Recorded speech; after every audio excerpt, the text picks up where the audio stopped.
There's something uniquely unsettling about being in someone else's home, especially when you're alone in an unfamiliar place. Airbnb has made travel easier, cheaper, and more comfortable.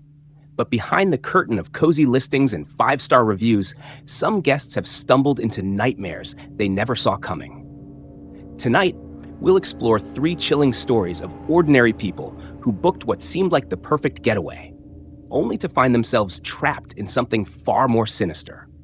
Turn the lights down and listen closely. Story 1: The Locked Room in Montana. Jamie was a 26-year-old freelance graphic designer from Portland. After months of working nonstop, she finally booked herself a solo getaway in Montana, a quiet, rustic Airbnb cabin on the edge of Flathead National Forest. The listing promised tranquility, stunning mountain views, and most importantly, solitude. She wanted a week to disconnect, recharge, and sketch in peace. The host, Laura, had glowing reviews: polite, responsive, and respectful of privacy. The only rule Jamie found a bit odd was in bold near the bottom of the listing: do not attempt to enter the basement. It is locked and off limits. But she shrugged it off. It was probably just for storage or maintenance. Jamie arrived on a foggy Monday morning. The cabin was beautiful: log walls, antique furniture, a wood-burning stove, and large windows that opened to a dense pine forest. She received a message from Laura after check-in: "Enjoy your stay. Please don't hesitate to reach out if you need anything. And remember, no basement access, please." The first 2 days were idyllic. Jamie made tea, read by the fire, and took walks into the forest. She noticed the nearest neighbor was nearly a mile down the road. It was total isolation, and she loved it. But on the third night, around 2:13 a.m., she woke up suddenly. There was a thud, then another. It was faint but distinct. It came from directly beneath her. The basement. Jamie sat up in bed, listening. Silence. She assumed it might be an animal trapped underneath, maybe a raccoon or something scratching around. She tried to sleep again, but the moment she closed her eyes, there was a louder bang. Then dragging sounds. She got out of bed, grabbed her phone for the flashlight, and walked toward the kitchen, where the basement door was. The handle was secured with a large padlock. She crouched, pressing her ear to the door. Nothing. She was about to walk away when she heard it: faint breathing, heavy, slow. From the other side, she bolted back to her room, locked the door, and stayed awake until sunrise. The next morning, she messaged Laura: "Hey, sorry to bother you, but I heard strange noises from the basement last night. Sounded like dragging or breathing. Could there be something down there?" Laura didn't reply for hours. When she finally did, it was brief: "There are no animals or people down there. Old pipes sometimes make noise. Please remember, the basement is off limits." Jamie didn't feel right about it. That evening, she tried to distract herself with drawing and music, but her eyes kept drifting toward the locked door. That night, the noises returned, but this time, louder. The dragging sounded like furniture being moved. She swore she heard faint whispering. Terrified, she called her best friend, Mark, in the middle of the night and asked him to stay on the phone with her. He suggested she pack up and leave, but she felt frozen. At 3:08 a.m., there was a loud thump against the basement door. She screamed. Mark heard it too. The next morning, she was ready to leave. But when she opened the front door, she found something chilling on the porch. An old, yellowed photograph of a young girl, maybe 7 or 8 years old, sitting on the same couch Jamie had been using. The date in the corner read, August 1993. She flipped the photo over, written in childlike handwriting: "She watches me when I sleep. I want to go home." Jamie backed into the cabin, heart racing. She grabbed her bag, laptop, sketchbook, and car keys. But when she turned on her phone's GPS, there was no signal. Even offline maps refused to load. Her car, which had worked perfectly the day before, wouldn't start. In a panic, she grabbed the landline near the kitchen. It had no dial tone. Then she heard the stairs creak, not from above, from below. The sound of someone walking up the basement steps. Then silence. The padlock on the door was still secure. But when Jamie looked closer, she noticed the hinges on the inside had been unscrewed. The door could swing open from within. Something had been down there, and it had come out. She ran into her bedroom, barricaded the door with a dresser, and waited until daylight. The moment the sun rose, she gathered her things and left everything else behind, walking until she reached the main road and flagged down a passing car. The driver, a local man, offered to take her into town. On the way, she told him what happened. He was silent until they reached the sheriff's office. The sheriff took her statement, and she showed them the photo. He frowned. "We've seen this girl before."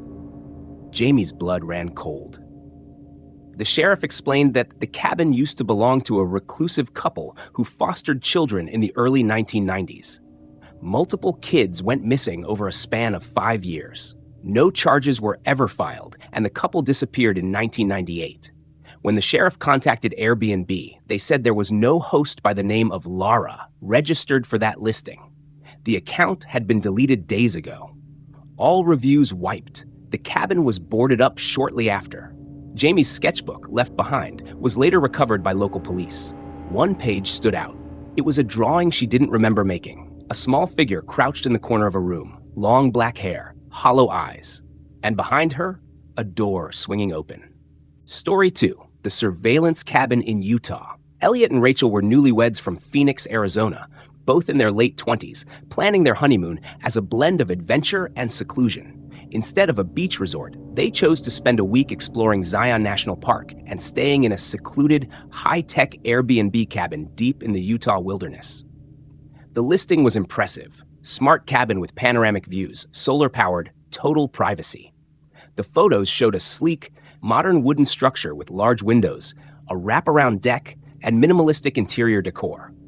It had security cameras for bear safety, the host claimed, a digital assistant named Nova built into the house, and even motion-activated lights outside. The host, Micah, was responsive and kind, even offered them an extra bottle of wine as a honeymoon gift. "You'll feel like the only two people in the world out there," he wrote. When Elliot and Rachel arrived, everything looked just as described. Nova greeted them with a synthetic voice. "Welcome, Elliot and Rachel. Enjoy your honeymoon." Their first day was magical. They watched the stars through the skylight, made dinner, and spent the night soaking in the outdoor tub. But on the second night, things started to feel off. It began when Nova addressed them at 2:36 a.m., her voice echoing softly through the speaker in the ceiling. "Rachel, there is someone at the front door." They froze. Elliot jumped up, grabbed his phone, and opened the security camera feed that came with the cabin's app. Nothing.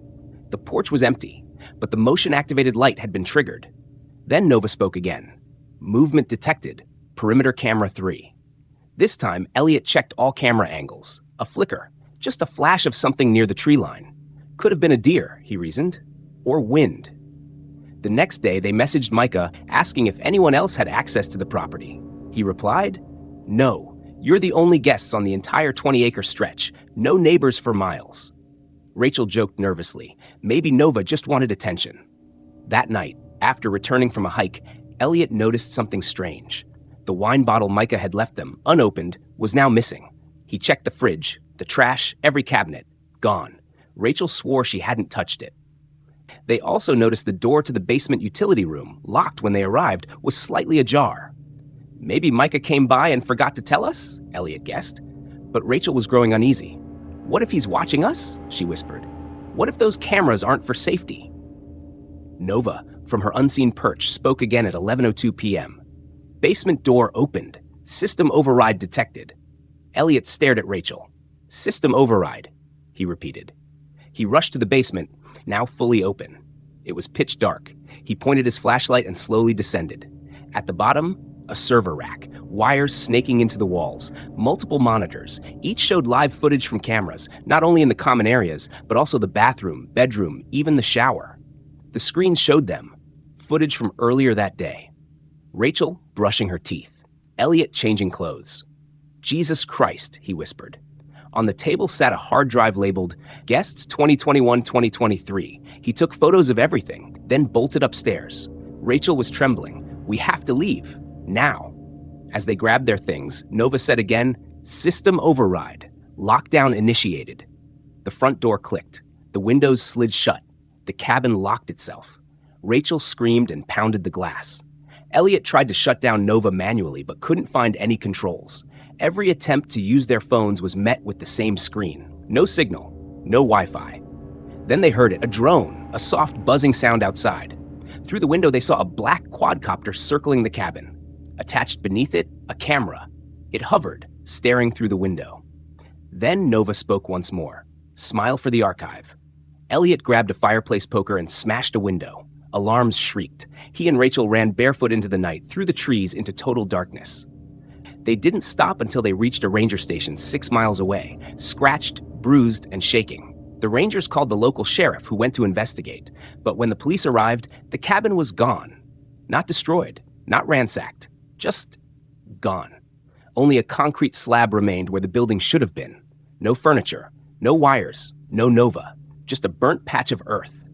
Airbnb had no record of a host named Micah in the area. The listing was missing. And when Elliot checked the app on his phone, it was as if the cabin had never existed.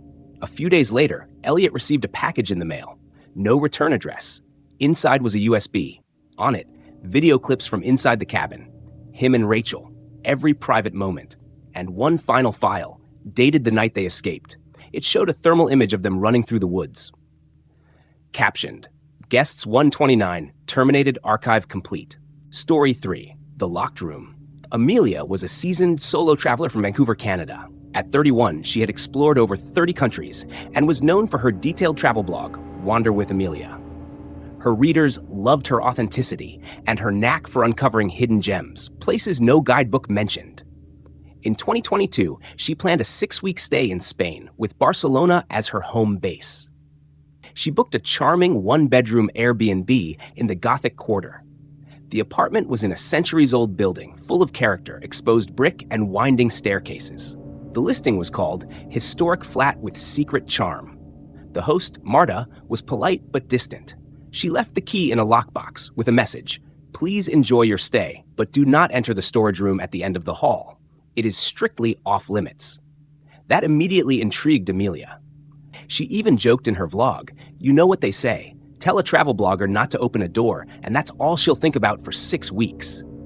Her first few days were uneventful. She explored La Rambla, tasted tapas, and recorded walking tours for her followers. The apartment was cozy, with creaky floors and heavy wooden doors that shut with a dull thud. But something felt slightly wrong. At night, she often heard soft thuds and scratching noises from the hallway. At first, she thought it was the neighbors. Then she remembered. Marta had mentioned the unit above was vacant. By the 4th night, she noticed something that made her stomach twist. The off-limits storage room door had a keyhole, one that blinked red every few seconds, as if there were a sensor embedded inside. She posted a short TikTok. Okay, I'm officially creeped out. Why does a storage closet have blinking lights? That same night, she woke up at 3:14 a.m. to the sound of her kitchen faucet turning on full blast. She ran out to find water pouring from the tap, but no one was there. She shut it off, heart pounding. Moments later, her phone buzzed. Unknown number. You're not supposed to be here after dark. She texted back, Who is this? No reply. Shaken, she went to check the door to the hallway. It was locked from the outside. Someone had slid a bolt into place on the other side. She was trapped inside. Her mind raced. She had never even met Marta in person. All communication was through Airbnb or text. She called the police. When they arrived 45 minutes later, they broke the bolt and entered. But no one else was inside. Everything looked normal.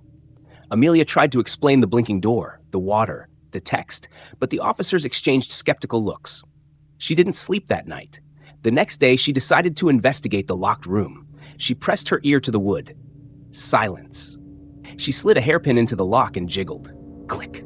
The door creaked open. Inside was a pitch-black room with concrete walls. No shelves, no boxes, just a single metal-framed chair in the center. And above it, a ceiling-mounted camera, its red light blinking. She backed out slowly, shut the door, and packed her bags. Before she left, she filmed a short video for her blog. This Airbnb felt wrong. I think someone was watching me. But she never uploaded the video. She boarded a train to Madrid that afternoon. Her last contact was a message to her best friend. Made it onto the train. Will call you once I get to the hotel. She never did. Her phone was never turned on again. Spanish authorities traced her last known location to the train platform, but no CCTV footage showed her boarding. The Airbnb listing disappeared the next day. The profile for Marta was wiped. Weeks later, her friend hacked into Amelia's cloud backups and found one final unpublished video. It was filmed in night vision. The camera was inside the locked room. The footage showed Amelia asleep in bed. From behind the ajar storage room door, a figure watched. The video ended with a close-up of Amelia's sleeping face and someone whispering right next to the mic, "Now you see what's behind the door."